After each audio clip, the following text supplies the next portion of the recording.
Why do some people struggle to squat while others can do it effortlessly? The problem isn't strength, it's actually your bones, and the femur bone to be exact. Today, we will learn about something known as femoral alignment. Before that, you need to know that this is hip internal rotation and this is hip external rotation.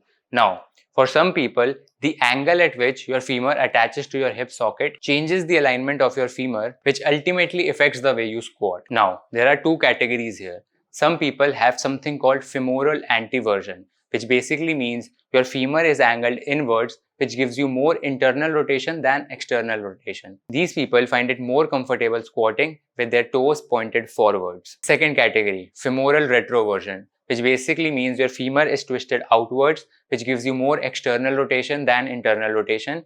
These people find it more comfortable squatting with their toes pointed outwards. Now, the big question is, how do you find which category you are in? There are two ways. First, you either get an X-ray or MRI done. Second, you watch this video. This is called the Craig's test. Lie down and bend your knee at 90 degrees. Now take your hand and feel for a notch or bony protrusion on the upper side of your thigh. Now move your leg in and out. As your leg moves, you will notice the protrusion become more or less prominent against your hand. Stop and observe at the point the notch becomes most prominent. The normal range is 8 to 15 degrees from the vertical position. If it's too far out, it's the first category. If it's too far in, it's the second category. Now neither form is right or wrong. It's just how your hips are built.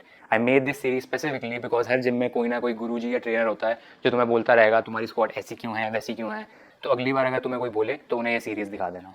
Which brings us to our next part, that don't use these as an excuse to not squat, because I also have some of these problems as well, but you can overcome them through targeting your hip mobility and ankle mobility, which we will cover in the upcoming parts. So follow me for that.